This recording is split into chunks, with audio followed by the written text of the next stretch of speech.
Olivier, le gazpacho, qu'il soit de légumes ou de fruits, Oui. 4 à 5 jours au réfrigérateur se conserve très très bien. Génial. La plus grosse des corvées, c'est l'épluchage des fruits. D'accord, donc explique-moi. On va Déjà, commencer par la pastèque. Mais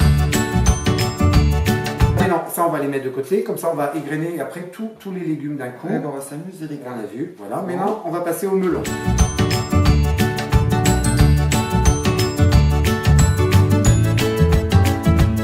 On va pouvoir commencer à faire des gros cubes D'accord. de pastèque qu'on va génial. glisser dans le blender. Il y en a Par trop contre, là. Mabel, oui, trop, parce qu'on va faire le mélange de tout, Ah. du melon et de la fraise à chaque fois. Est-ce que je rajoute des fraises dedans? Alors, la on va moitié? partager les fraises. Voilà, on a mixé le premier. On va commencer à rajouter quelques feuilles de menthe. Pour cette recette-là, Je noie. voilà, une cuillère devrait suffire. Une cuillère. Voilà, très bien. On va remixer. Voilà, vous verrez que la menthe au départ sent très peu quand on prépare, mais une fois que vous allez sortir du réfrigérateur pour le servir, la menthe aura bien infusé dans la soupe. Je vais Et le regoûter parfum, bien avec sûr. le sucre et la menthe supplémentaire. Alors voilà, on a obtenu donc bien la consistance et la couleur qu'on voulait. La menthe a bien infusé dans le gazpacho de fruits. Oui. Maintenant, on va pouvoir passer au dressage. Voilà. On va terminer avec la menthe qu'on a gardée tout à l'heure. Dans les décorations. Pour réaliser cette recette proposée par notre chef Bruno, il faudra compter pour 4 personnes une demi-pastèque, 2 melons, une barquette de fraises et de la menthe fraîche. N'utilisez pas une pastèque entière quand vous allez partir pour 4 personnes.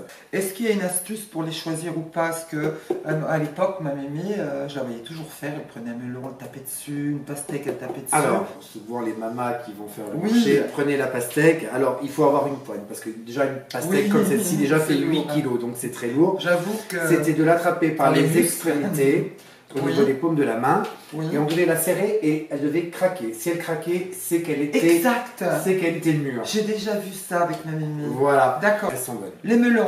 Le melon est plus Astuce ou compliqué. pas astuce? Alors, j'ai fait exprès d'en prendre 2 différents.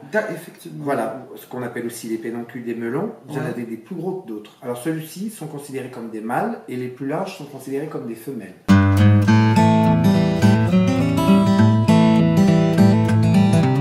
Alors la C'est femelle le a goût. toujours des propriétés à être normalement plus savoureuse qu'un melon mâle.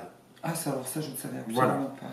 Et ensuite, maintenant quant à la tige qui supporte le fruit, si on se rapproche un petit peu du pédoncule, il a cette particularité où il a craquelé tout autour. Exact. Voilà, ça veut dire que normalement le pédoncule se déchire tout seul. Génial. Quand il vient tout seul, Génial. normalement, c'est que le fruit est arrivé à maturité. Génial. Petit conseil, quand vous tenez votre melon, si vous avez peur qu'il roule, parce qu'ils peuvent être des fois un peu plus bombés, n'hésitez pas à d'abord faire les extrémités. Ah oui, oui, Ce qui va le oui, stabiliser oui, sur oui. la planche. Il est toujours moins dangereux, contrairement à ce qu'on pourrait penser, de travailler avec un couteau qui est extrêmement aiguisé. Parce que Oui. si accident il doit y avoir, une Oui. coupure nette avec une bonne lame se soignera plus facilement qu'une coupure avec un couteau à dents ou un couteau mal aiguisé. Pour nous avancer, tu m'as demandé de couper ces fraises en petits dés. Donc, Voilà. est-ce que tu peux me parler de ces fraises? Est-ce qu'il y a des fraises qui ont une caractéristique meilleure que Les d'autres? fraises, Non. on en connaît énormément. Il y a beaucoup de variétés, de la D'accord. cariguette à... voilà, j'en passe énormément. Prendre la moins chère. Ok. Il y a des gens qui sont allergiques au niveau des petites graines.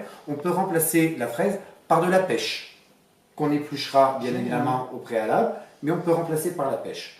Et pour ceux vraiment qui veulent faire dans l'exotisme, même la banane, une banane suffira pour donner un côté très Oui, ça onctueux va donner un à la côté, soupe, voilà. Mais pas trop, parce que sinon la banane va dominer au niveau du goût. De la menthe, mais de la menthe, voilà, ni poivrée, ni citronnée, c'est de la menthe De la verte, menthe. tout simplement, là, D'accord. que je vous ai ramassé ce matin au jardin. Combien tu en mets? Alors c'est vraiment un peu au goût de chacun. Moi j'aime cette saveur de menthe, donc c'est vrai que j'ai tendance un peu à En mettre un peu beaucoup. corser. Oui, oui, Est-ce parce que c'est obligé d'en mettre? Parce que je sais qu'il y a des gens qui n'aiment pas tellement la menthe. Non, pas C'est pas forcément. obligé. Pas d'accord. du tout obligé. Très bien. Alors mon Bruno, qu'est-ce que tu vas nous préparer pour la semaine prochaine? La semaine prochaine, on repart en Espagne. Yes!